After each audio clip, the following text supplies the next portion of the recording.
Let us give thanks to he who walks behind the rows, who protects our crops. The God of sacrifice. The God who walked on the face of the earth. He who walks behind the rows. He who walks behind the rows. He who walks behind the rows. God does speak to me in my dreams. And God has told me that it is now our time. Time to make sacrifice. Time to kill. Welcome to Now Playing's Children of the Corn retrospective series. It is written, a leader will come from the corn. Part of the Now Playing Stephen King movie review series. I offer this to he who walks behind the rows. Hosted by Stuart. This is my game. I've played it before and on better courts than yours. Jakob. He thought he had great spirit. And Arnie. Question me not, Malachi. I act according to his will. Join us at NowPlayingPodcast.com each week for a new movie review based on the works of Stephen King. I've read the book, and for the first time in my life, I know my purpose. This podcast will contain detailed plot spoilers and harsh language. Did your mother teach you how to talk like that? Only when your name came up. Listener discretion is advised. The time of judgment is now at hand. Let the harvest begin.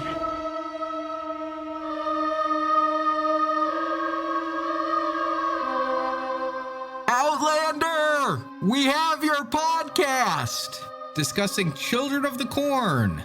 Starring Elena Kamporis, Kate Moyer, Callan Mulvey, and Bruce Spence.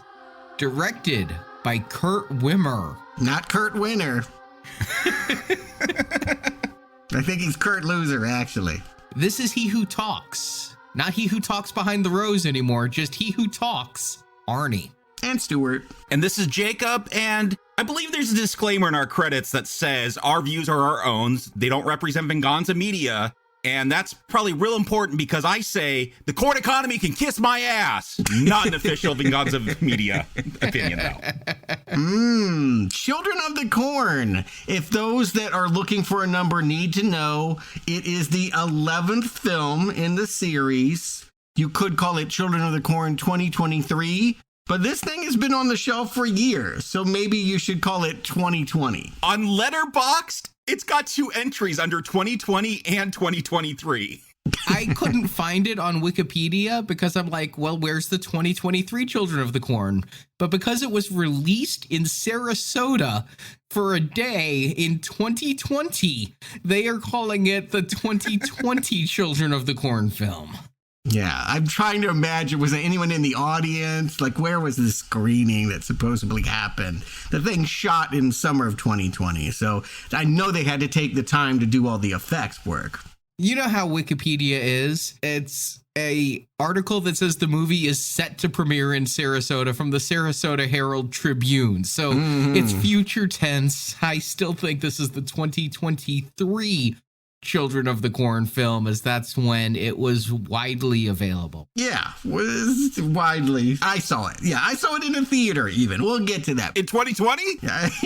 No, nobody saw anything. Were you the one in Sarasota? No. Again, that was the pandemic. Who was even going to movie theaters? Like, Christopher Nolan couldn't get anyone to go to a movie theater, but Children of the Corn? Anyway, there is reasons to be optimistic. A few. I racked my brain. Why should we be happy that the 11th Children of the Corn is coming? One, I'm just going to go ahead and remind folks, the last one I recommended. The last one I gave a green arrow to. The elevated horror Children of the Corn. Yeah, I went back and listened to that laugh again. Yeah.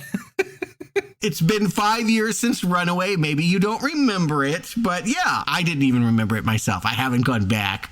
But, I guess there's a sense that these things are getting better. And part of that may be because they're under new management, right? Another thing that happened, Harvey Weinstein went to jail, and now RLJ Company has the rights to this. Maybe they will treat it with more respect. They won't just crank out worthless movies to retain the rights. I've never heard of RLJE Films. Do they put out good movies? I didn't even look. I don't know them either, but they did it in association with Shudder, the horror streaming service. Another reason to be excited, it is Children of the Corn, not Children of the Corn 11, not Children of the Corn, another sequel. This is something that maybe is going back to the source material that I'll remind folks. Arnie, you liked the short story. You liked the first incarnation with Linda Hamilton. This is starting again like that. That was my question. I know it's number 11. What number in the reboots? Is this like the fourth retelling? Third. Of that original story? The third? Okay. Third, because there was the original Linda Hamilton one. Then there was the one made for the Sci-Fi Network. Yes. Mm-hmm. And now this one. What was the elevated horror one? I thought that was that related to another Children of the Corn? It was a sequel to the short story. I think what we decided was that it had enough interstitial material connected to what was on the page, but wasn't a sequel because of time, right? Like, because it was connected. Stephen King wrote that in the 70s, and that Runaway is maybe not a sequel to any movie, but a sequel to what was King's story in the 70s. And, okay, I'm going to just throw one last thing to put out there that I think really counts. So far, I'm grabbing at straws or corn. But what could work is that we are in a new era, right? Like one of new generational strife. Like I feel like young people today are not like me. They have a different sensibility. You know, my idea of a teen idol was Debbie Gibson. Their idea is like a neurodivergent girl that gets in a sailboat to come to America to scream about environmentalism. You know, Greta Thunberg. Like, they care about social issues a lot. And they really might take a scythe to us for eating out of styrofoam or making some of these bad environmental choices. Yeah, one of my thoughts is children of the okay boomer. Yeah. And, you know, again, also violence against children. We're in an era. I mean, just this week, as we're recording, there has been another school shooting. Children are the targets of violence and have perpetuated violence. That is a part of a big conversation happening right now. Maybe if you're smart and tactful and not Kurt Wimmer, you're going to have a really good take on how to make this material relevant and fresh and speak to that. What do you mean not Kurt Wimmer? What are you saying against the writer of the remake of Point Break, or the writer of the remake of Total Recall, or the writer of that movie Salt that a lot of people probably forgot existed? You know what? Every time I read a great movies underrated of the last 20 years, not our book, but somewhere else, someone will hold up Equilibrium and say that gun fu, do you remember this? Christian Bale and Taye Diggs ripping off The Matrix, but instead of knowing karate, they just like wave guns around and it looks blurry. No, because I saw his other Matrix ripoff, Ultraviolet, which, oh boy. Yeah, that is maybe the only film that Mia Jovovich made without Paul W.S. Anderson, and it is maybe the worst film I've ever seen, actually. It's up there. It's truly one of the worst. It's really bad. It's like powerfully bad. Yeah. Yes. Mm-hmm. That is really saying something. We've covered a lot of Uwe Boll, and that's the worst you've ever seen. It's up there, shockingly, yes. Yeah. And I think he made the worst Michael Crichton movie, Sphere, or at least he wrote that one. So again, yeah, a track record of... I thought you were saying where you could be optimistic about something, Stuart. People like Equilibrium. I don't know why. I thought it was also terrible, but some people hold that up as a very underrated dystopian movie from the early 2000s. And he hasn't made too many movies since then. Yeah, script doctor kind of stuff. Maybe it's not his fault. Hollywood was going to remake Total Recall, was going to remake Point Break. Maybe he just collected a paycheck. But yes, this is, I think, his fourth actual film directing, and one that took a while. Again, it was one of the first films to try and shoot while everyone was in lockdown. And I guess it was so hard to do it in America, they went to Australia to film this in summer 2020. I knew that, not even knowing it was shot in Australia, because Bruce Spence shows up here. Mm-hmm. Yeah, I think they imported a lot of the kids. You don't hear accents, but yeah, Bruce Spence, that was, a colorful Mad Max character that was kind of nice to see. Took me a while to really recognize him. I mean, he's aged a lot since Beyond Thunderdome. Yeah, but again, if you track horror sites, they were talking about this for years. It was imminent. I always was playing with the calendar thinking, well, maybe this year will be the one. And then lo and behold, at the start of 2023, I heard news that it was going to get a theatrical release. And so I actually had to drive 75 miles to the local college town and see that a few weeks ago in a theater. Yeah, it came out the same weekend as Creed 3, and I was going to go see this. I mean, we reviewed Creed 3, I'd seen that, and I was thinking Saturday or Sunday I'd go see Children of the Corn so I could talk about that theatrical experience. But I don't know where you are, Stuart, but here, they only did 2 showings a day, and it was at 7 or 10 p.m. And because of the weekend of Creed 3 and editing and work, I just didn't get a chance to go to theaters. I wanted to see a matinee for this, and there were none offered. I don't know what clout they had to pull off only. And this is like at an AMC. I'm not talking this is at a college theater or an Alamo Draft House. This was literally at an AMC at a mall, 7 or 10. I had no desire to track this down to see it in theaters. I had to go see Creed 3 that weekend. Not going to bother with Corn if I could watch it at home.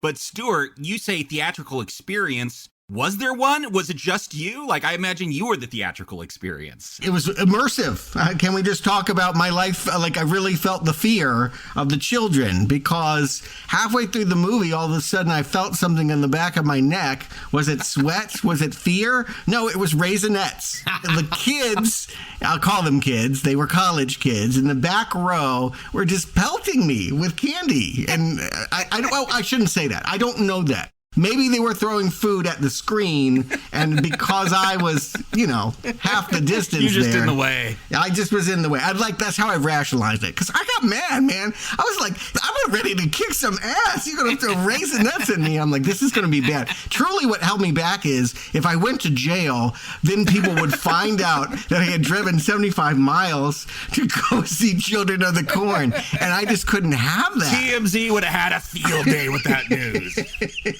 But I was mad. I'm like, what are you doing throwing candy at me? Shouldn't they do that at Candyman? For Children of the Corn, they should have been throwing at least popcorn. Projectile, Arnie. You can't throw a popcorn as far as you can throw a Raisinette. But yes, there were kids there. There were young people scattered throughout, maybe 20 people total, more than you'd think. Yes, most people in the crowded multiplex seem to be going to other screens, probably Creed 3. But there were people that had showed up for this and a few screams, a couple jumps. There were people that had, reactions to what they were watching beyond the food fight. You're really going to have to tell me where, because spoiler alert for this podcast, I had no reaction to what we were watching. Yeah. Well, I mean, there's jump scare kind of sounds, like there are just moments, and maybe you can't appreciate that watching it at home. There are just moments that all of a sudden, like just a kid walks up behind and goes, hey, how you doing? Like that kind of thing. Like people would scream and roar and jump. So yes, I guess I'm glad that I went and saw that, in fact, people still turn up for Children of the Corn. Not a ton. According to Wiki, this movie's entire theatrical gross is under $500,000. So it's not like people were beating down the door for the corn. Yeah, or that it played many places. And again, all of this was just sort of preamble. 3 weeks later, now it is streaming. You can purchase it on Apple, Amazon, all the streaming services where you buy movies. It's there now, and with the expectation eventually it's going to stream on Shudder, the horror streaming service. So let's get into it, Arnie. Let's find out if Children of the Corn is worth your time. Give them the plot. Can I just save us all the time and say no? But I'll give a plot also. In the small town of Rylestone, Nebraska, the corn is dying. The local residents partnered with a fertilizer company called GrowSynth, and instead of bountiful crops, the corn is tainted and dead. Now the town has voted to take government subsidies to not grow corn. But this plan doesn't sit well with little girl Eden Edwards. Eden rallies the little kids of Rylestone and proceeds to murder all the adults in the town, accusing them of sinning against the corn. Older teen Bo Williams is allowed to survive the attack, but she works against Eden in this night of terror. Bo helps her father and some other adults escape into the corn. But Bo doesn't realize a monster is stalking the cornfield. The monster is called He Who Walks, and he murders all the adults who try to escape. Bo gets to a car, which is leaking gasoline, and tries to drive to safety, but Eden is in the backseat with a cattle gun. Eden makes Bo get out of the car, but Bo uses the cigarette lighter to ignite the gas trail she left, burning up the fields and He Who Walks. Eden goes into the fields to be with He Who Walks, and she too is burned, but zombie Eden comes out of the corn to attack Bo as credits roll. As they start, you've skipped over, I think, an important detail here, and that is, well, yes, before we had Eden, we had Boyd. There is a child that emerges from the corn, grabs a knife, and storms into the Ralston Children's Home. And that is how we begin. It is kind of like a school attack. That is kind of the vibe that we're getting at the opening here. We'll get some voiceover, I guess, dispatch. It says there's hostages. I just assumed he's killing the adults there. So much about this opening, I don't understand. Okay, Ralston, Nebraska. This is a small town that's dying. Why did they have a child's home? Why are there so many orphans? That is weird. Why did they change the name from Gatlin? Gatlin is so much easier to say than Rylestone. I don't know. I'm wondering why the cops are showing up and pumping the place full of gas that just kills all the children. Did you not think that was going to happen? Well, here's the thing. I mean, I just want to say, first of all, it looks bad on you. Police, I feel for you. You are very judged these days. You are on camera and people have criticisms about how you conduct your work. But truly, if you have one teenage boy with a knife and you're a whole police force and your genius idea is halothane, let's get cow tranquilizer and pump it through the window until everyone is dead. I mean, Putin did this. Do you remember this? There was the Moscow theater thing that happened 20 years ago. Yes, tyrants, dictators. Yes, they poison their own people. I guess one of my issues is we're going to be told Rylstone, it's gone like the way of the corn. It's dying. Everyone seems to be corrupt. I wish we would have got to see more of that. I wish there was a little buildup with this sheriff just being lazy and taking shortcuts, or I don't know. It could have been fleshed out a bit more and been something really cynical, but worked. But the way it's cut here, it's just all of a sudden you're like, that makes no sense. No sheriff would ever do that. No, this entire opening, you said I skipped it in the plot summary. Well, I was describing the plot of this movie, and I'm not really sure how this relates. This is what takes Eden, who was a orphan in this children's home, and becomes an orphan going to go live with a pastor. But I truthfully do not understand Boyd's motivation here, the sheriff's idiocy here, or how what happens here echoes throughout the rest of this movie. I mean, we're going to be told by Eden that she cares about He Who Walks because that was the only adult that cared for her. And I'm assuming that started with Boyd, that maybe at this child's home more sexual abuse was going on, and that's why he's going in there. It seems like he has a relationship with the corn at the beginning here because nothing dies in the corn, he says. Yeah, he emerges from it, and I think Eden, who's sitting there playing on a hobby horse kind of thing, and says, "Oh, are you spending the night there again?" Implying that this child has been possessed. And if you have a good sound mix, again, if you were in the theater, perhaps you heard all the whispering. There's a lot of shots of corns billowing, undulating in the wind, and kind of voices you can't quite distinguish, presumably corrupting your mind. What we will learn is that during this police standoff, I don't know how long it takes to poison children, but she spent 4 days wandering in that corn afterwards. And so when they finally get to her, she has also been put under the influence. She was innocent in the first scene, but from this point on, she is now, I don't know. I don't think you need that. Honestly, I don't think you need the idea that she was corrupted by Hubie, or Hugh. I guess it's only He Who Walks. So Hugh, why do you need the idea that she was turned evil? Wouldn't it work better if she were, well, where our main character is, just a concerned, budding agricultural scientist who thinks the adults are making bad choices and hence does what she does? I don't know why she has to be indignant about orphans being gassed. Yeah, if this is about generational strife, and I think there is a theme there about the younger kids and the older generations, like, you could have just had her, be one of these children in this town, because Bo's going to have similar complaints, except Eden gets corrupted because of hers. I would even offer as a quick fix is no orphans at all. This is maybe a school shooting kind of situation. Maybe, again, that was too hot. Maybe that's what they wanted to do, and then they turned it to orphans, although that's weird.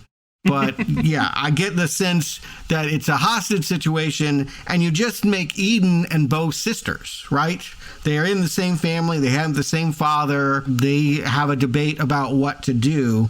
Bo has this brother that doesn't really matter. But they already have a character to do all that. That's Cecil, her brother. Why not combine Cecil and Eden? I agree. Yeah, and keep it Eden. I get it. You want to do something different. It's the trendiest thing right now. Take characters that in previous incarnations were male, gender flip them, and it will help you maybe forget about Isaac and Malachi, that we have this cowgirl in a red wig, and she seems to be really obsessed with Alice in Wonderland. If you remember in that story, the Red Queen at one point makes all her subjects go get red paint and paint white roses red. She has similar power tripping. That starts here when she's being interrogated by Pastor Penny, Bruce Spence. And just playing it as creepy as possible. Like, this pastor's up to no good. Yeah, that feels cheap too. Again, like, we're going to find out through implied dialogue that in adopting her, that it was all a plan to sexually molest her. Do you really need to do that? Can't this be about children and environmentalism and the stances that you take in opposition to people that accept genetically modified food? I mean, having an evil pastor does seem in fitting with the Stephen King themes that we've had time and again. So if you're trying to have a more King feel universe, throwing in this stock character seems it, but by the same token, it's so out of left field and not even clearly defined. It is, as you say, implied that he's doing some kind of molestation thing, but why, how, who? This goes back to this film trying to tell us how corrupt this town is, how the adults are. Bo and Cecil's mom's cheating. It just doesn't build that world well enough for me, where having an over-the-top, that typical pedophile priest, that would be funny. That would play more as satire. But because this town, we're just told how corrupt it is, and we were not able to really explore it. Yeah, it just doesn't jive at the beginning. And I will offer that Kate Moyer is pretty good. I mean, in terms of like child actors being evil, she kind of comes off as bratty. I mean, some of this is about the way it will be written and the way they'll position her, but she has enough creepy factor that you want to use her well. I do think the idea that she kind of has these tantrums and I don't know, there's something about her stare that bores into you. You could have gone with this cast, but you set up this character badly by having all of these misdirected reasons why she's going to turn against the adults. I mean, maybe I got to go back to the original and watch it. Spoiler, I won't. But maybe Isaac's good. Maybe he's iconic. But I love Eden, this child actor. I think she's great. You say bratty. I know she's a brat because I have a violent reaction to eye rolls. Like someone rolls their eyes at me, I want to strangle them to death. And she rolls her eyes and it got that reaction out of me. So brat in real life, but it plays so well here. 3 for 3. My only compliment for this entire movie goes out to Kate Moyer, who plays pretty well. Now, I really liked Isaac in that original one. I thought that he was effectively creepy, and you're going to have a hard time redoing that, male or female. But I think this Eden that they have here does very well. She comes across as creepy, and she acts it really to the T. I'm impressed that they have found an actress who, were this script worth a shit, could carry a franchise of evil children. Mm-hmm. But then we meet the contrasting character, the person that actually holds the same views as Eden, that it's a terrible idea to allow gross synth and companies that bioengineer seed into the culture, but is going to try and fix it by going off to Boston and getting a 4-year degree and then coming back and fixing it all. Bo Williams, played by a young actress whose credits, Spoiler, besides Bruce Spence, no one has credits. No, she was in Big Fat Greek Wedding too. I just don't watch. Yeah, who saw that? She was in an Adam Sandler movie I didn't watch. I mean, I think she's polished too. Again, the problem, I'm going to just reiterate, the problem here is not the cast that they got. It's really the way that they position the characters. Yeah, I think this film looks pretty good. It seems like the color timing is kind of saturated. It gives it a nice look, at least when I'm watching it at home on the big screen. Yeah, I was expecting something much cheaper looking, and I'm more or less satisfied with all the mechanics, all the technical stuff. Yeah, in terms of thinking about the dimension, crank them out straight to tapes, this one has higher production values. Or you can make a low-budget movie look better these days than you could. That's true for sure. I think that's the key, because when we start getting into some of the special effects, it does not look great. But yes, just the standard shots, the use of lighting and things, yeah, you look a lot better than Children of the Corn 2 through 4. Yeah, so Bo, we see her walking through the fields and she's playing scientist. She actually says something that is historically accurate, that the Salem witch trials, they do believe now that corn fungus might have been one of the contributing factors to the mania, that it actually had an impact on the psychological state of the people of Salem. Yeah, they actually play with that here, which surprised me, because you do get these great shots that are kind of ambiguous into the corn as Bo looks into it. Did something move? Did it not? Not 100% sure. Now you brought up fungus. So yeah, is this some kind of hallucinatory thing? I thought they might even go so far to say, like, this fungus, it affected people like prepubescent or something, so adults wouldn't get affected by it and just the kids. And maybe that's why Bo, because she's older, it's not affecting her as much. So there's an idea there that they don't really run with, but it does take you in a different direction than where it goes. Wondering if it's going to be literal or not when we get to He Who Walks. I do think it's impaired her brother, Cecil. Like, he's wandering around. He picks up a medallion and is like, you ever notice that, like, maize and maize are this, like, yeah, I know what homonyms are. Yes. This is why you're not going to Boston College. Yes.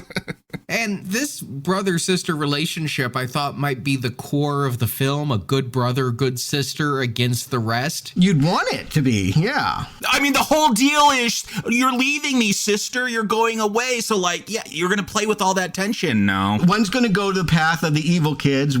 They're all politically aligned, but, you know, which way do you go? Militant or, you know, the book smart? But Cecil ain't going book smart. Again, like when he hears the other children, he joins in the chant that this just feels like an unfinished scene, right? They have a child who is accused of contributing to the death of his dog. They got him up there in a grain silo about to walk the plank. And this is kind of tense. Oh my God, it really looks like Eden is going to make the other kids kill a child. There's no resolution to this. We never even find out what happens to Wally Thomas Pratt. I thought we were told that he did fall. Like, we were told it in past tense, but that it was just a funny moment. Where? At another scene, they said they did make him jump. Cecil tells Bo. Did he die? No. No, I don't think so. I mean, that looked pretty fatal. He just jumped down into that pile of hay. Was there hay there? Yeah, there was a big pile, and they were going to set it on fire, and then we get one of 3 speeches about the dangers of corn dust and gas and all that. Yeah, well, yes. Again, yes, the cinematography might look better, but I wouldn't say that they have establishing shots that tell you the information you need. And this is one of many scenes where I'm struggling to find what it is that's going on. And I wonder, again, think about it. If you were one of the first films shooting during a pandemic, did you get all your coverage? Were you able to film as much as you needed? It feels like so much of these scenes were only half shot. Yeah, I watched this scene and I'm like, are these red herrings or is it bad writing? We get this new character, Calder, introduced, who I guess his dad owns this cornfield that all these kids are in, where he has this old car with the Chekhov's leaking oil tank and all that getting introduced. And pot, right? We hear that he is growing pot in the car itself. Never becomes a factor to anything. We never see pot. Like, again, so many ideas. We see a pack of cigarettes. I'm like, oh, is there going to be a joint in there that she's going to smoke? I have to believe there is a better movie that just couldn't, on the schedule that they had, get completed. Like, they had to just drop whole storylines and things that they set up here just don't come back. I mean, maybe they're idiots. Maybe they don't know how to tell a story. I saw Ultraviolet. That's definitely a working theory, but I also believe that maybe this thing just didn't get to complete. But this scene, like, Calder starts joining in, but he's like sarcastic, but Eden takes him seriously. So I'm like, oh, there's a lot of interesting dynamics. Like, are they going to feel bad when this kid actually jumps? And why'd you take me so literally and all that? But yeah, it just goes away. And we're just told later, oh yeah, he jumped the plank. All that tension, like maybe we cut back and see a dead body, but no, that doesn't even happen. No, I really felt like this scene was left hanging. There's so much that's left hanging. I mean, there is. Right after this scene, you brought it up in passing, Stuart, we're going to see Bo and Cecil talking about their mother having an affair. She's just hanging her head inside some kind of pickup truck. Is she a prostitute? Is she just working the corner? Is she having an affair? Or is she just making some dough on the side? And that's never going to get brought up again. Here's what I know, that if you are on a shoot and you're not given a line of dialogue, they can pay you a lot less money than if you even say a line like, hey. If she turned around and said, hey, kids, they'd have to pay her a lot of money. So for some reason, and it's a fun game, when I watched this movie the second time streaming, I was like, does the mom ever speak? Does she even turn to the camera to show her face?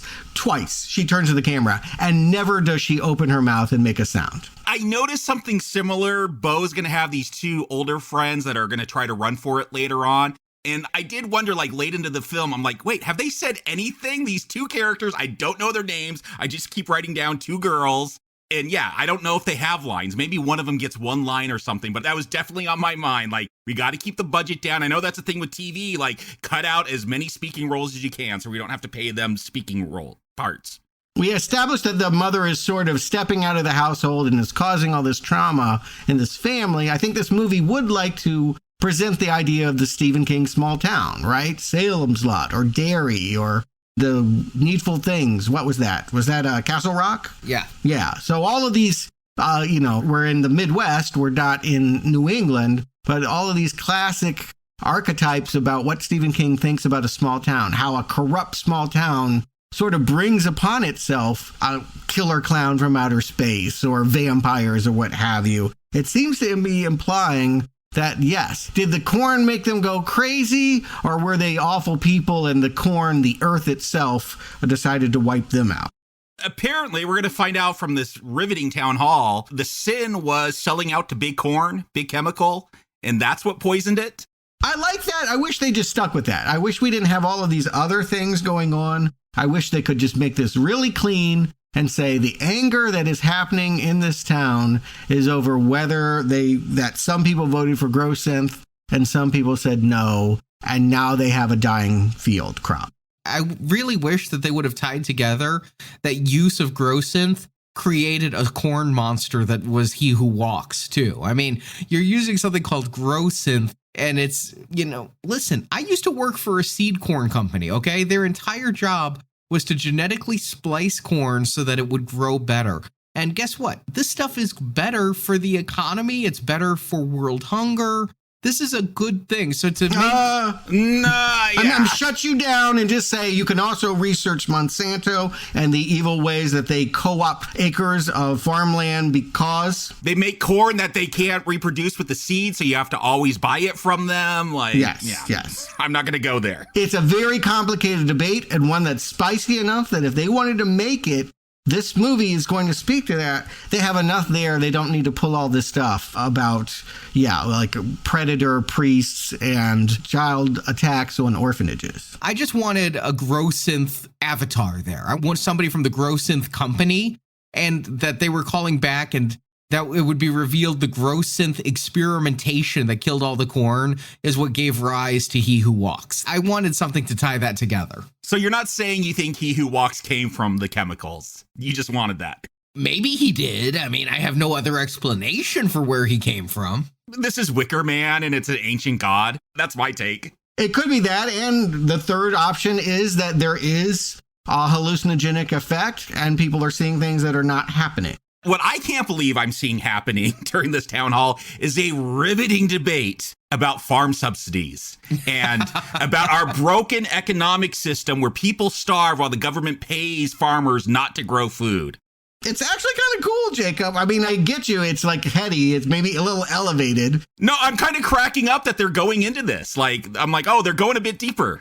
Again, it is an actual debate that farming communities would have. Yes. And I think that is reason to be optimistic, although there's been a lot of messiness. And like so much that seems interesting ultimately gets dropped. You're right. If we had the dad, because this is when we meet Bo's dad, Robert Williams. He's the one up there on the podium saying, all right, let's vote to just end corn production in this town. We'll just take money from the government. We'll just sit on it and we can all retire and give up our dream of being farmers. Yes. What if he had been the guy that had actually brought in gross synth? What if he was the one, he says that he didn't support it coming in. This movie would be more effective, generationally speaking, if you had the adults say this was the right thing to do and the kids saying, I don't want to eat GMO food. And during this town hall and this whole debate is when you really get, oh, this is about generational strife, because those kids come walking in. And I'm thinking this is going to follow the trajectory of that first film, which I consider to be like the Children of the Corn, because I haven't read the short story, but like we get all the adults murdered very quickly. So I'm like, okay, here's that scene. They're walking with weapons, but then it's like, we want to vote. And the mocking that these adults do towards these children is so over the top. Again, if they had established a better sense of like satire or something with this town, this might have been real fun, but it's just like, wah, wah, boo, boo, like that level of mocking these children who are asking to vote, to take a part in politics and have a say in their life. Agreed. Rather than, yes, I imagine the adults would be dismissive. Why don't kids have a vote? Because you can't legally vote until you're 18 years old, and because kids don't know as much as adults do, particularly about farm subsidies. So yes, not everyone gets a say in this, and you're 10, go sit in the corner. I get that. I get their attitude. But the way that it's written... They're holding machetes, though. The way that it's dramatized is ludicrous. And even more ludicrous, Eden goes running off. Who comforts her? You mentioned this already, Arnie. A corn hand. Yes, there is a Hubie that they're going to... We've seen Hubie before. It's worth pointing out every now and then they have, the stop motion, Ray Harryhausen thing that was in Urban Harvest. I feel like once or twice they've shown us He Who Walks Behind the Rose. But for the most part, they hold back on this. And the reason is you don't want to see a giant beanstalk monster that pets people with leaves. That's just... I actually thought we'd never see the full creature. I'm like, they're smart enough to hide it. Good choice. Give us a little hand. It's a little tease. It doesn't look that bad, but don't show us the whole thing. I thought we'd never see it. Yeah, when we do, it's Jack Skellington. I mean, Jesus. Yes. They do keep those shots far away. We don't get a whole lot of close-ups of it. It's not that bad. I agree. It's not that bad in the sense that if you were making that kind of movie, if this were like a campy, funny movie, then this is the creature for that movie. But they've been trying to tell us, no, this is actually a serious, we're playing it straight Children of the Corn movie. Then you can't do it this way, right? This is where you make choices as a director about tone. Mm-hmm.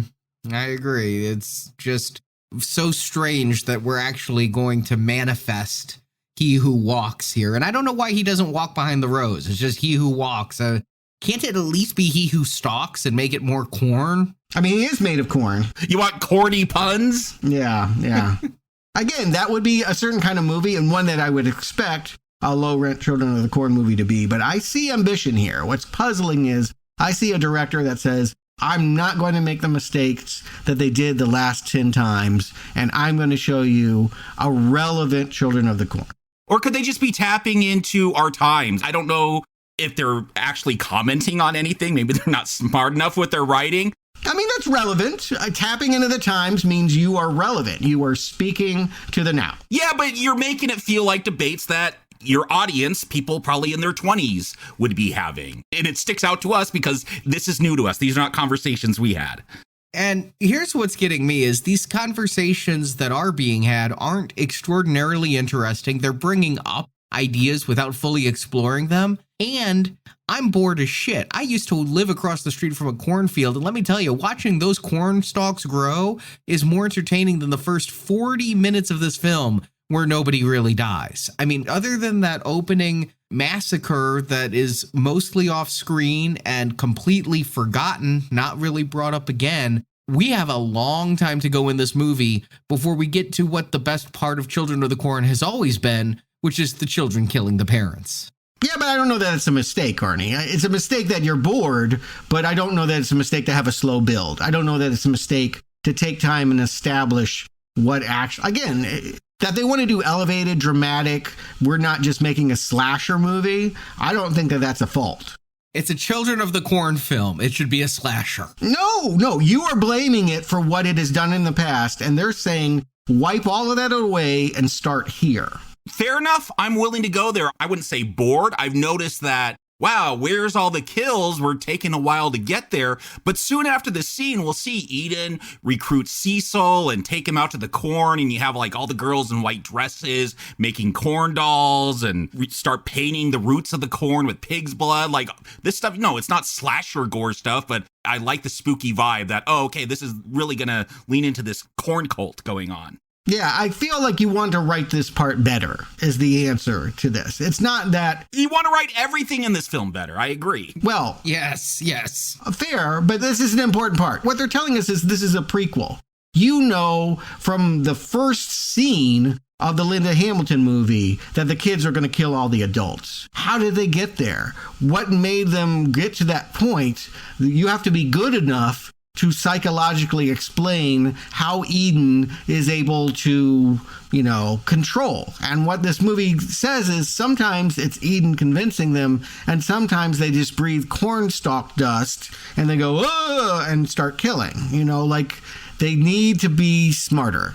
This is not psychologically sound.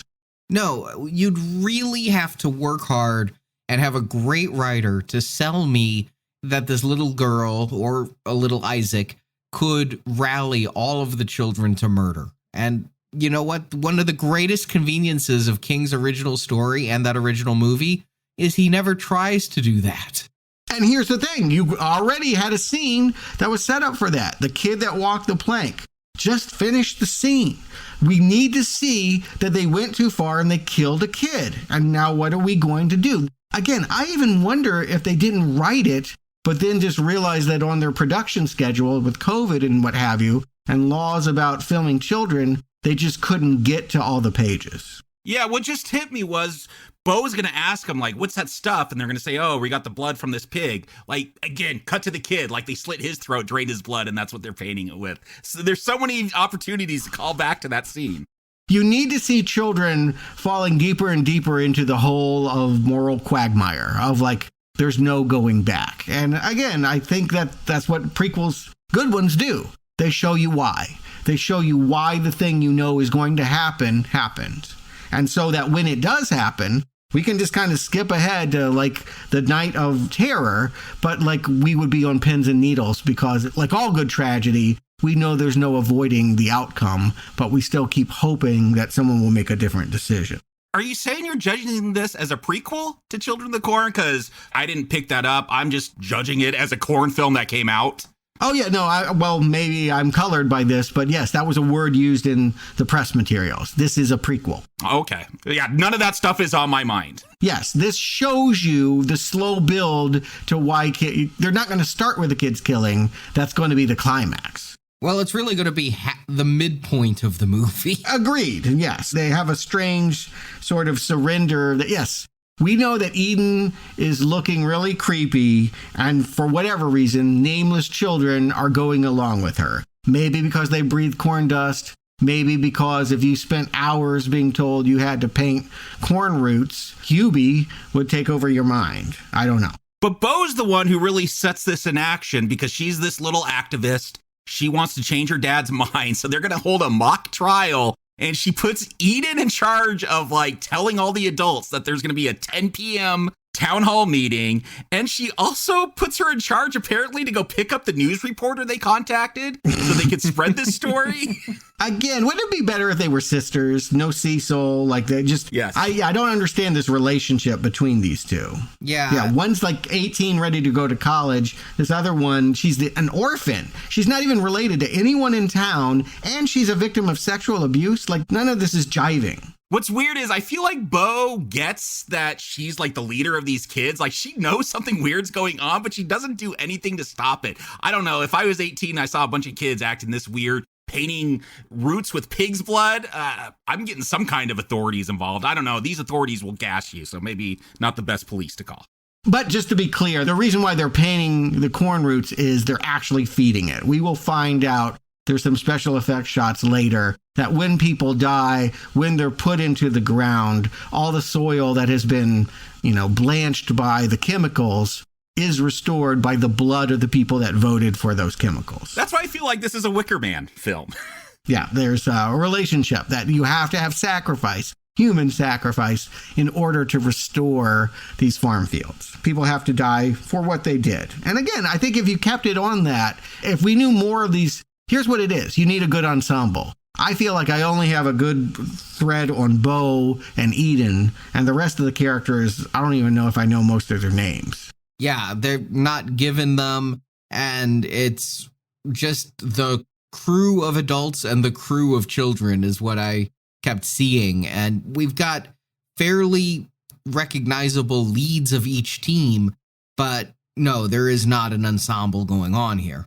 I mean, again, the mom, like, did they drug the parents? I don't know, but they wake up tied. The mom is still sleeping with her face in the pillow, like while she's being hauled out into a car to be dragged to the town hall and, mock trial convicted of her quote unquote crimes for voting for subsidies / I don't know, stepping out, whatever they think is wrong here. But yeah, the mom needed to be a character. Again, the family matters here. And so it's really strange when we've established one of the biggest faces of laughter mocking the children from the earlier town meeting is now being strung up in a noose by a horse. The same abusive dad that made Calder have a black eye or a broken jaw or whatever that was going on in his face is now just taken out. Yeah, but before that reveal, we have Bo walking up and Eden sitting outside. And for me, like, this is the make or break moment. I'm waiting for the adult massacre. Can you win me over? I've been kind of iffy, like, oh, this writing's bad. Like, the actors are fine, whatever. It's a cheap direct-to-video film. It's fine for that at this point, but I want some good kills.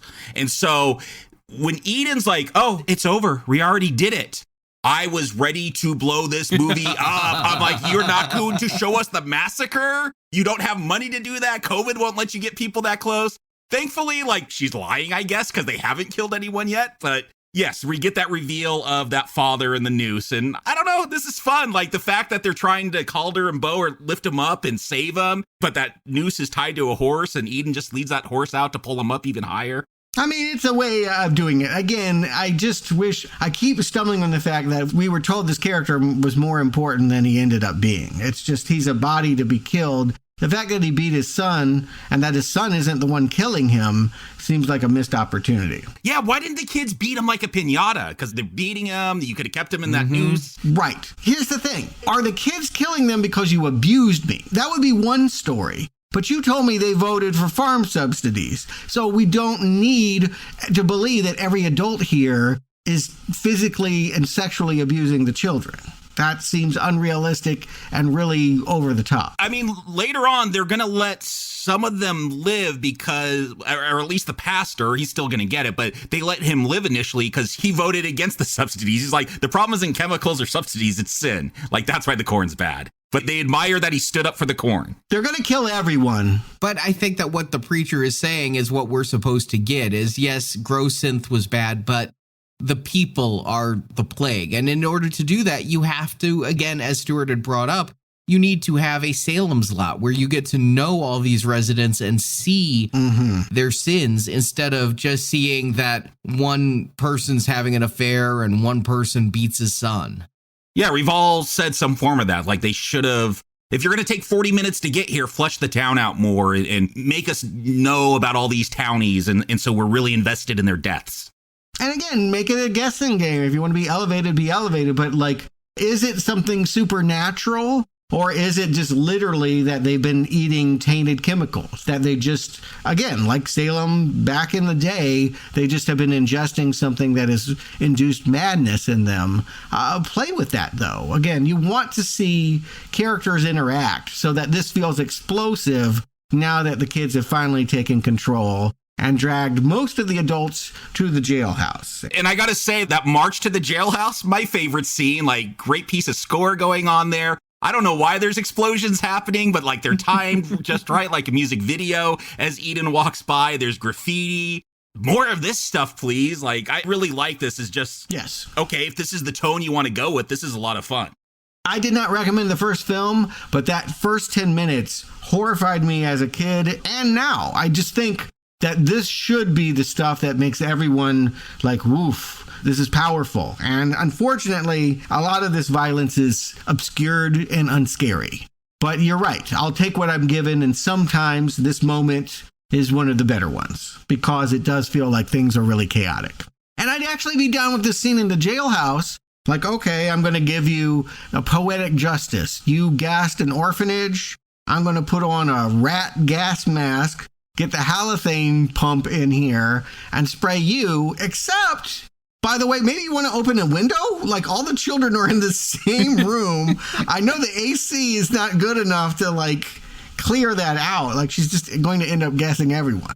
Well, even before that, though, there's a big shock in this jailhouse. Calder decides he's going to try to do something, save the adults. And I thought, okay, Bo and Calder, they're going to be the last two, and then Calder will get killed right at the end, and then Bo will be the last girl. No, Calder's just going to get taken out here. Like they beat his head in with the baseball bat, and for this budget, like for this film, like, yeah, this is what I want off of a horror film streaming on Shudder. Best special effect of the entire thing is the makeup effect of his jaw exposed from that hit to the baseball bat. It was wonderfully gruesome, and more of that would have been fun. And worth underlying that now the kids have killed other kids. Maybe that should have people like, well, maybe we shouldn't. He has a brother. We've seen that his younger brother that he used to protect from violence is walking around with a bow and arrow. This is where you write a character that's now like, maybe I don't like Eden because she made me kill a brother that loved me and that was still a child. I feel like, forget about that other kid that had to walk the plank because we never know what happened to him. But of the kids, in quotes, that we see killed, it's all the older ones. It's Calder, who's like 17, 18, these two other older girls that never get names or lines. Like, it's the older ones. So I feel like I get that. Like the older ones are on the edge of childhood and adulthood, so they could go either way. And they're always going to be asking Bo, like, what are your allegiances throughout this?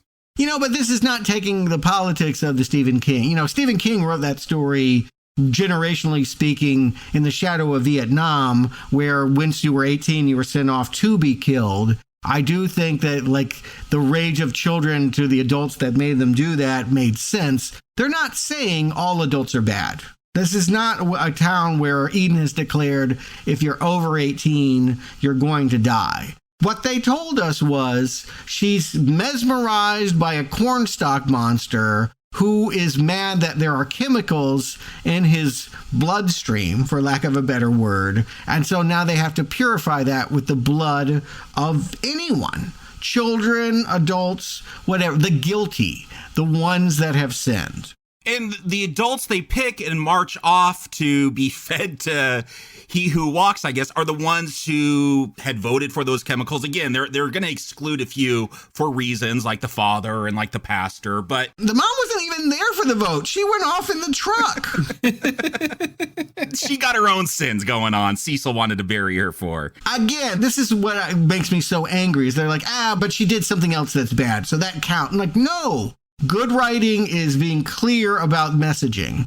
And you're telling me this is about the earth, environmentalism, taking care of crops. Sure, there's different levels this movie could achieve. I want some kids to have fun kills of adults. Like, that's what I'm here for. Yeah. I don't know if you picked up on this. Maybe I'm reading too much into it. Maybe I'm seeing things. I've taken in too much corn fungus. But the fact that you had this gassing scene right before, and then you're marching these adults into a mass grave with bulldozers, it seems very Holocaust to me and probably a little tasteless. I don't know if that was an intention, but putting all those elements together so close, it hit me a certain way. I actually liked some of the camera work, though. Again, one of the few compliments I can give this, the shots of Eden with the giant earth movers behind her. Yeah. I thought that was pretty well composed. Yeah, I agree with that. And again, yeah, the gas is just a weird choice, right? The way that that's been inserted in this. But I think what was important symbolically about it was it was used to euthanize and tranquilize farm animals. So again, built into that, if you're looking between the lines, is the critique that the way that you are farming, the way that you are controlling the land and the livestock is wrong, right? Like that's the critique. We are militant environmentalists that are going to kill you for hurting animals. Never mind, we painted the roots with pig blood, but we're mad with that. So we're going to give you a dose of your own animal tranquilizer. And yeah, is it a Holocaust? I suppose it's a kind of Holocaust. It's one in which the people that have made the decisions in this town, some of them, again, it drives me crazy how erratic the choices are. They could just kill everyone here. They could just dump the dirt over every single adult. They keep some back for different kinds of kills later. But mom goes down. And again, true to form, without a scream to her lips, never making a sound, keeping her face turned to the dirt. She kind of holds up her hand and the child just knows that it's her because she's wearing some turquoise jewelry. Yeah, exactly. And later she's going to get her dad's wedding band. I'm like, I guess someone's going to Pawn King, but yeah, it's strange. Like that's the character interaction is a ring. Pastor Penny. All right, let's talk about this. You want to talk about like just ghoulish fun, killing adults. Yes. Bruce Spence, wacky Australian actor. You would expect nothing less than have his eyes gouged out by Scythe or whatever that is. It's not that they're just gouged out, because I'm like, okay, this is pretty entertaining. But the fact that Eden's going to rip the eyeballs out and like they're going to dangle there, I don't know why she doesn't go for like the gonads if right. The implications are there of what he did to her, his sin that she talks about. But I don't know, watching her rip the fact that we're going to see those eyeballs come out is what makes it fun for me. Yeah, again, a different movie, not the movie I was watching, but I don't know. After we saw Calder's face get bashed in, I'm like, that's kind of telling me what they're going to go for with the gore, because that's the first real instance of gore we see. But I didn't feel like that was gore to relish. Like sometimes you see something gory and you go, ugh. And sometimes you see something gory and you laugh and you have fun. This Bruce Spence death feels funny to me. Yes, I agree. It's an 80s gory death that like, and again, we hate him. He is a sinner. He took advantage of this young woman. So there's no horror to him dying. There's glee in watching him die horribly. Again, I just wish he was more built up as a bad guy, because from what we could tell, all he did was help Eden put a puzzle together in the first scene. So, I mean, I was getting pedo vibes from his first scene. You really just have to make the assumption that every clergy is a secret pedophile. I mean, it really plays in that kind of like overstated trope. Because he was a man of the cloth and because he had ponies and looked at her in a weird way and said, I'll let you come live with me. That's it. That's how they told you he took sexual advantage of her, which I say lazy, just lazy. Yeah. Agreed. Not just lazy, but overly convenient and hackneyed. Yeah. Again, maybe it was a decision somewhere that it wouldn't be acceptable. You couldn't have a movie where everyone died because of their views about farming. Like that just doesn't work. We need to see them do more venal sins. But I feel like that was the movie they were making. I'm glad they kind of did this because I'm having fun with these kills. This is a direct-to-video film. Yeah. So for that level, I'm having fun with these kills.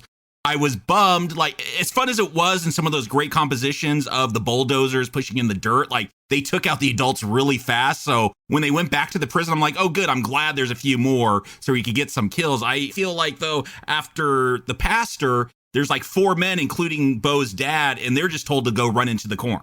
Yes, that it's hungry, and we see some stalks, anthropomorphic stalks shaking, and that means that, like, feed us. So, yes, I agree. Like, not all the kills are fun. Like, that's the thing. If they were all Bruce Spence, but as you say, we just watched something that evoked the Holocaust, to go from that to, like, prosthetic eyes being pulled out, to then just having it off screen that these men walk in, and then much, much later, when Bo is running around in the field, she'll see her dad strung up like a scarecrow with vines all over him. Like, what kind of horror movie is this? Is this not the one where we take some glee in watching the deaths, the gore, the prosthetics?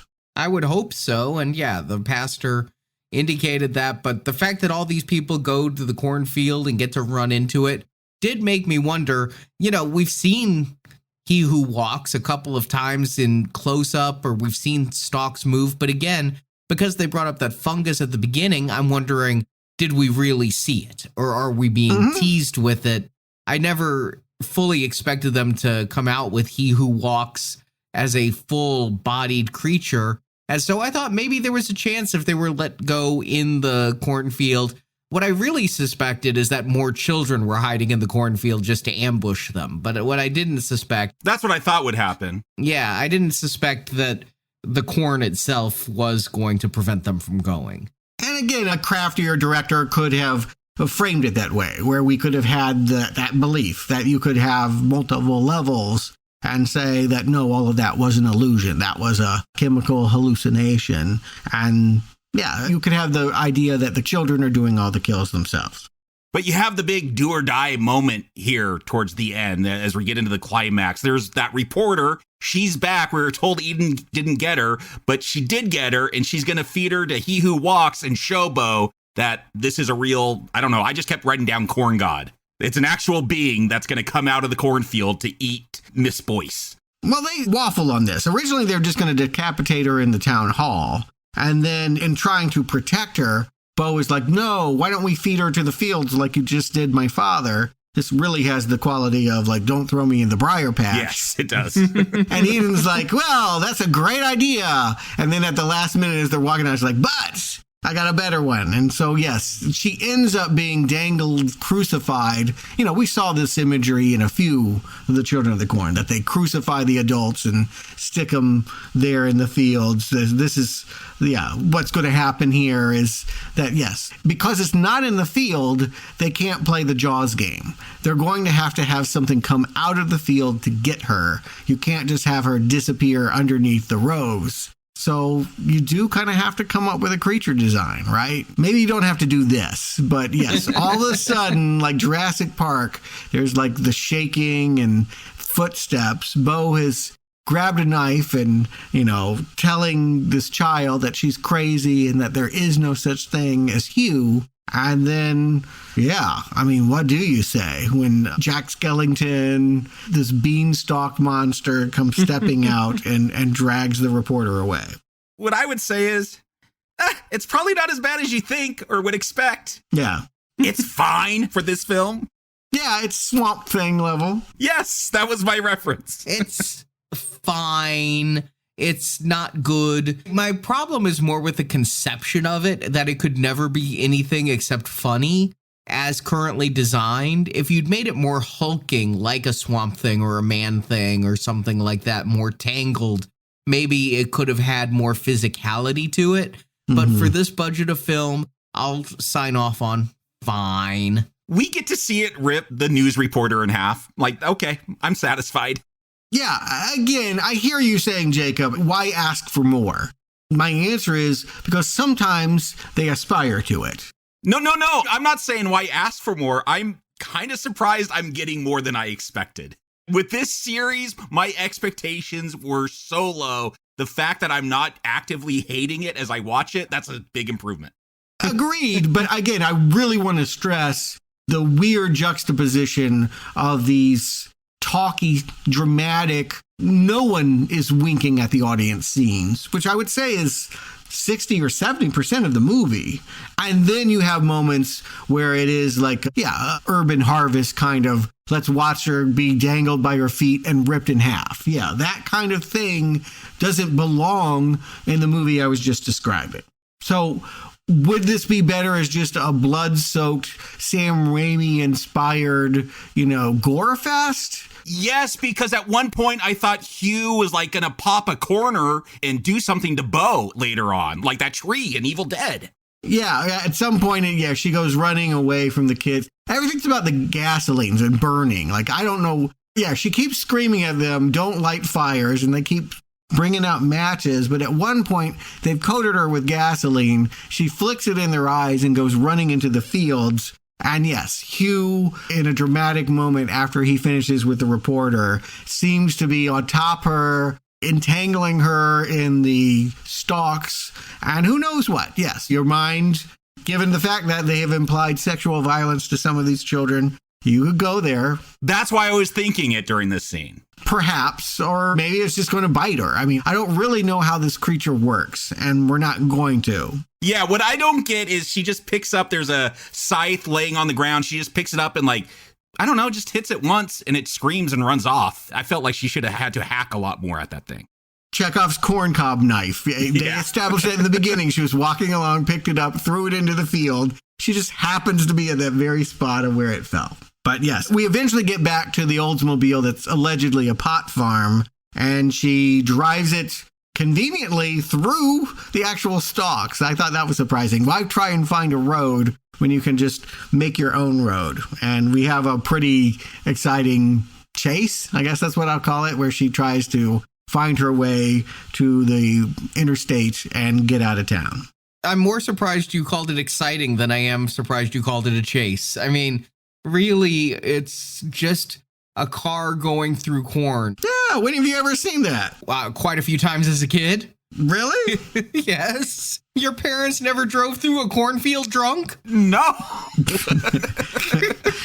There's a story here that I feel like we're not going. Speaking of incomplete stories. They never drove with me drunk or drove me through a cornfield. Yeah, I don't know about that. And it would be very exciting if they did. So I don't know. Maybe you're blasé, but I feel like we're obviously building to a climax. This has more oomph than a lot of them. I feel like so many Children of the Corn movies were about people wandering around hallways looking for a plot. This feels like it's building to something. There is a monster. It's chasing her. It has Jurassic Park, T-Rex kind of vibes when the car breaks down and how she's going to get out of it. Yeah, and I love, she turns around and Eden's just there all of a sudden, just popped into that car in the back seat. That kid is so threatening. I would not want her in my back seat either. It's very convenient, though, that she'd been in the backseat that whole time and just knew to get in there. Was she? I felt like Hugh shows us that he could give people powers to disappear and appear places, and she just showed up there. Yeah, she popped out of maybe all the pot leaves grew into her. Again, these are unfinished special effects or unfinished ideas. I do not know. What's crazy is, so they set this up. I don't know how many days it's been since we got introduced to this car. 1, 2, I'm not sure, but the kids beat it up so the gas tank was leaking, and it still had gas to drive all the way through the cornfields, leaking the whole entire time. I don't know if there's a hole. I figured it'd all go out, but I did not predict this. I knew there was going to be some kind of fire thing. We saw Bo splash that gasoline, or was it ethanol, onto the kids, and so when she asked for a light, I'm like, oh, apparently Eden's still soaked in gasoline and she'll set her on fire? Yeah, I thought that's how it was going to go. Or just that, again, she's been talking about how flammable these fields are. I just assumed that when she pops in, it's one of these old school cars that had the built-in cigarette lighter. You push the button in, it warms up. When it goes pop, you think it could explode. It could be like a mushroom cloud. It wasn't that combustible. Yeah. But that was the way she was talking. So it's almost like a disappointment, when she pulls it out and nothing's happened. But yes, she improvises, asks for a final cigarette, and then throws it to the ground so that it can streak across and go all the way back to the barn where they have all the grow-synth chemicals. I think that's where we get the biggest boom, is that's just sitting in that barn is all the industrial bioengineered chemicals that the kids were against. And they explode, and that means that Hugh is burning and that Eden doesn't have a corn cult anymore. All the kids are like, meh, I guess we'll give this up. But it seems like this is more about alerting other people. Bo says the other towns will now notice this because one of Eden's thing was no one in, no one out of Rylestone. But now they're going to notice from all these fires. I didn't take it like it was going to burn all the fields down, but it would definitely hurt Hugh. Yeah, we get Hugh walking here like a burning up Groot. Yes. and standing next to Eden there. And I just couldn't, again, believe that this is what they're going with for their corn god. And only children could worship this poor beast. Yeah, you mentioned Groot, and now it's impossible not to see Groot. But yes, it feels way too cute. At the end of the day, it's not that they tried to make a CGI monster. That's silly, but, you know, again, they've done that before in the series. It's the fact that we are supposed to have thought that this was, imposing, scary, that, yes, people would pray to this. They conceptually didn't get there. And so, unfortunately, yes, we have a rather ridiculous scene of Eden giving up and going into the flames with him, thinking it's over. It looks like the children are coming to Bo. She's like, they'll see it in the neighboring towns, but nobody comes. Suddenly, the fields are just ash. And I don't know if the kids burned up or what, but it's just Bo wandering around. Maybe it's a dream sequence. I don't know. I thought it might be a dream sequence because what we see is Bo is just staring at it, but then it's like the entire color palette changes and Bo is walking through the field. She's got a different outfit on. She's bending down and finding some ring, some flower ring that's... No. Yeah, Eden has had it the whole time. They had 100 insert shots that Eden wears a ring with a daisy on it or something like that. It's a blackened Eden ring that she absorbs into her palm. She picks it up and then suddenly it goes into her. So she's the new infected leader. Oh, I took it as just disappearing and showing up on that corpse doll behind her. Well, yes, they did have enough CGI money left over to give us a pretty scary looking garbage pail kid. Eden comes back and her face is melting off. And the thing that she was told when Boyd came out of that corn at the beginning of the movie is nothing ever really dies in the corn. She explodes into stalks that seem to be going into Bo. So again, I think the implication is, whether dream or not, Hubie is working on a new disciple, and the girl that's going off to Boston College, maybe the sequel will be her infected, bringing the rose with her. I have to say, Eden's body there, when they do the pan up, because they pan up from her feet to her face, and her limbs are just this flayed musculature. It was very Hellraiser until they got to the face. Or Chucky. Yeah, I guess a little bit. It felt more like a doll to me, but yeah. Yeah, just the fact that there was all the skin missing, and it didn't even look burned. She just looked skinned alive. I mean, it's evocative. I'll give you that. Yeah, it's the jump scare you want at the end of a Friday the 13th where you think the girl's safe and then the deformed kid jumps out of the water into the boat. This is what it is. What does it mean? Well, I doubt we'll have a sequel directly to this storyline, so we'll probably never know. Make up your own answers. God knows I've been spending the entire movie making up what the rest of the plot must have been. So Jakob, Stuart, can you recommend Children of the Corn 2020X, whether it's 2020 or 2023? Jakob. You got to ask yourself, what do you want from an 11th installment of Children of the Corn that's direct to video? We know how these go. We know how bad they could go. We've watched them all. We've watched 10 previous films that are all pretty bad. So I went into this expecting to pretty much hate it, and it's kind of all right. And kind of all right's a big deal for Children of the Corn. It is. I have recommended 0 of these films. So for one to, there's something to this. The writing, not great. Look, this is not the A student that wrote this. This is not the B student. Probably not the C student. It's probably the C- D+ heavy metal kid who every once in a while he'll get a bit transgressive, be a bit inappropriate in his stories, but you appreciate that. You appreciate that someone's willing to flaunt conventions and go there. And that's kind of my approach to this. Not the brightest student did this, but they're passionate about it. I felt quiet quitting is a big thing. I felt there is no quiet quitting done on this set. This David Wimmer, I saw Ultraviolet. Oh boy, there's quiet quitting going on there. Here, all the actors, I don't know them from My Big Fat Greek Wedding 2, but Eden, great. Bruce Spence is in this. Bo, all of them, none of them are detrimental. They all feel like they're putting it all in there. I feel everyone's giving an effort. They're showing up. They're making the best of a bad situation. And this is a cheap horror film. Yes, there's problems with it, but I think if you're the kind of person, once this hits Shudder, to have a Shudder subscription, you'll enjoy this. It's not the deepest thing. It could be gorier. It could have a tone. And yes, there's lots of ways to improve it, but it hits what I want in kind of a low-tier slasher film. Like, it's fun enough. So, yes, it gets by on having very low expectations. But, yeah, I'll recommend this one. It's the first one I recommended, and I'll say best of the corns. Stuart. I get that. Jacob, it's not as outrageous as you might think it sounds to me.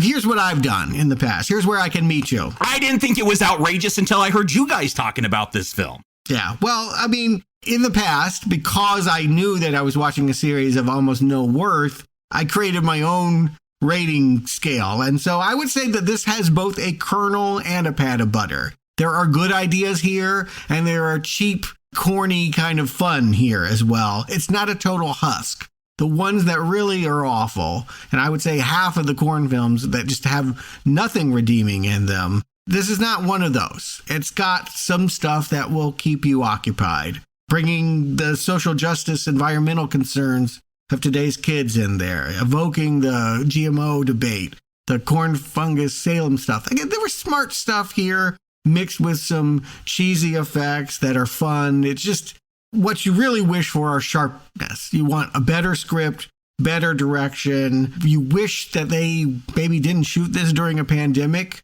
and had more time. I don't think money's it. Honestly, it's not that they didn't have enough resources. It feels like they didn't get to tell their whole story. There are so many dangling threads here that never get knotted that I have to believe that, yes, well, shooting in a pandemic is hard, and they only got half of what they hoped to. And it's too bad, because they were halfway to a recommend. I agree with you that. But I can't go there with you. It's still going to be a red arrow for me, but right in the middle, one of the more enjoyable efforts. If your standard for Stephen King is Shining and Shawshank, you're going to hate it. But if you've taken the journey that we have and seen all 75 Stephen King movies, with more still to go. Yeah, this one is, a doable not recommend. I'll agree with the not recommend part of your recommendation, Stuart. I had a real hard time with this one, I found the corn to be too tough and chewy. I just wasn't as enamored as you two were with the opening GMO debate versus government subsidies debate. I came in here looking for a supernatural slasher film. Yeah, it's not a slasher film. No, and is it even that much of a horror film at that point? I mean... Yes, it's a horror film. Come on. It definitely is. But it may be a little too elevated for you. There's a monster, there's blood, there's kills. It's a horror film. Yeah, but we got 40 very long minutes before we get there. And I would dare say there is nothing of value in those 40 minutes. Despite the fact that they bring up things, I'd say the first 40 minutes of this entire film is an endurance test. And then after that, there's so little payoff for what was endured during the first 40 minutes. The only bright spot here is Eden.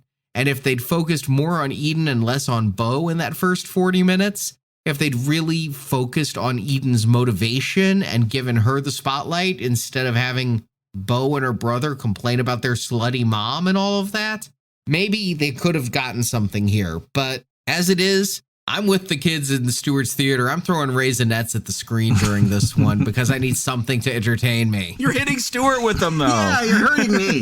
Stop it. I'm going to kick your ass in the parking lot. So it is a very strong not recommend. It's down there with where I think most of the Children of the Corn films are in my mind, although I'd have to actually revisit them, something I'd never plan on doing.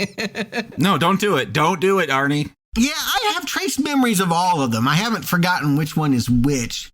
And again, there are some that are better. I'm going to stand by Runaway. I think it was okay-ish. The one with Naomi Watts, the Urban Harvest, the original, and then probably this one. Again, a mid-tier Children of the Corn film. As far as Stephen King, I mean, it's hard to rank all of these, but I lodged it somewhere between Sometimes They Come Back, the original, that dull one, and about the greasers, and then the campy CGI of Sleepwalkers. That seems to be where it fits.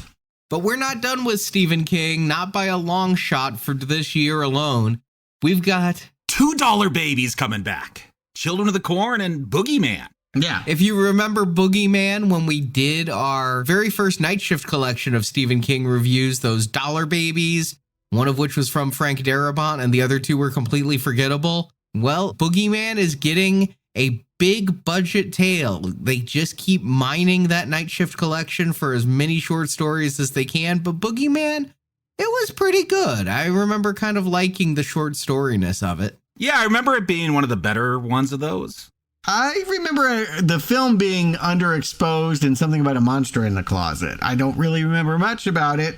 Same with the short story. I'm a little more excited about the fact that sitting on some shelf somewhere is a remake of my favorite Stephen King novel, Salem's Lot. We were actually supposed to get it now. It moved. It was supposed to come out, and then they said, no, we're going to put Evil Dead out at this time instead. So I don't know when we're getting the new Salem's Lot. Maybe 2023, maybe 3 years from now, like this Children of the Corn, but that's still coming too. And again, Paramount paid for it. Why not stream it on your crappy network? There's a Pet Cemetery prequel that has been lingering in developmental state of some kind. Let's keep that lingering. Yeah, I don't need to go back to that one. Yeah, if they haven't put it out on streaming, we know we're in for something real special when it gets here. Mm-hmm. But hey, we're going to go big budget next week. We're continuing all of our new release reviews, going from a barely released Children of the Corn film to a huge release. I've been seeing promotions for this now for months. The new Super Mario Brothers movie. Are people excited for this? I'm excited for this. This is the kind of movie that I just literally, I have blind spots where I never know when a Minions movie comes out or any of these animated things. I would have no awareness that this was even happening, except for the fact that we started with Super Mario Brothers so long ago, a video game retrospective that is coming to an end. This is one of the last movies made from a video game that are out there, so let's get it out of the way. I can't say I'm excited, but it does look at least expensive and visually lavish. It's got to be better than Dennis Hopper doing King Koopa, right? I mean, do you want Jack Black doing it? Yeah, you absolutely love Dennis Hopper doing King Koopa in a movie called Waterworld. I don't get it. He's great. You're so wrong about that, but a different debate. Yes, Super Mario Brothers movie next week, and on Friday, we've started a new donation drive. It is spring, and because of that, we're headed back into the water. We had so much fun with Jaws a decade ago that we wanted to find some more killer fish movies, and we found one by the master of underwater filmmaking, James Cameron. It is Piranha 2: The Spawning this Friday. Never seen it. I think it's the only James Cameron film I have not seen. Ditto. In a franchise where I never saw the original and I never saw this one. So I'm looking forward to learning about the way of water with cold water piranha. Yeah, I've seen that one. It's an Italian film. What's James Cameron doing there? I'm here to try and find that, because from what I understand, he was fired and there might be 3 directors on this thing. But I'm hoping that I can find a little bit of Titanic or Abyss in it, right? I'm hoping there's some Terminator or aliens that we can spot. It's always fun to see first films. Usually they're not great. I'll just put it out there. Orson Welles aside, most people don't make their best movie their first movie. This is James Cameron's first credited directorial effort. So we'll just see if there's anything here worth salvaging. I'll be enjoying it regardless, good or bad, this Friday. So that is available for a donation of $10 or more. If you go $25 or more, you're going to get some shark films later this summer. All the details at nowplayingpodcast.com/donate. Thank you in advance for your support of Now Playing. It is your donation that keeps this show going, and we say thank you with these bonus podcasts. But we couldn't even do the show we're doing today if it wasn't for donors like yourself. So for anyone who's able to, as tax refunds come in, go ahead and donate $10, $25, $35. Thank you so much. And Jakob, Stuart, thank you for joining me. And we'll be back next week, Malachi. We'll be back next week.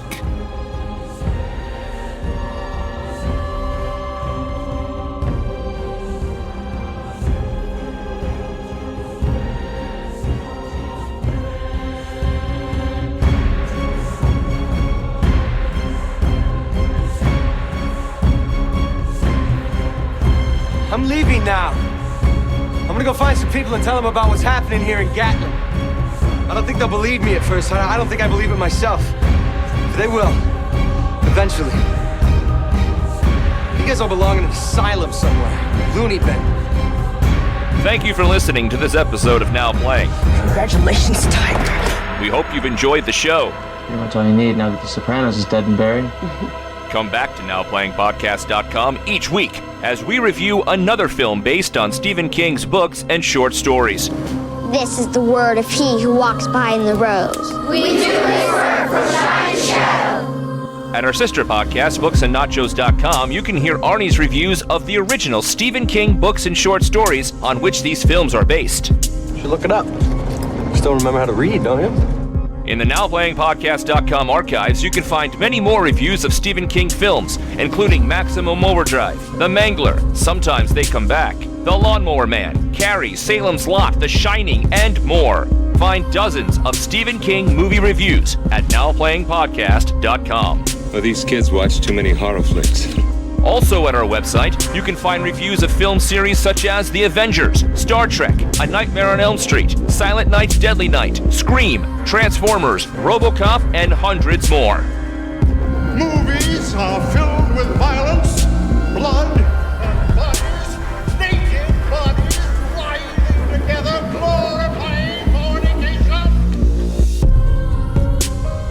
Support from listeners like you help keep Now Playing operating. Can't you for one moment conceive of something in this universe that's larger than you?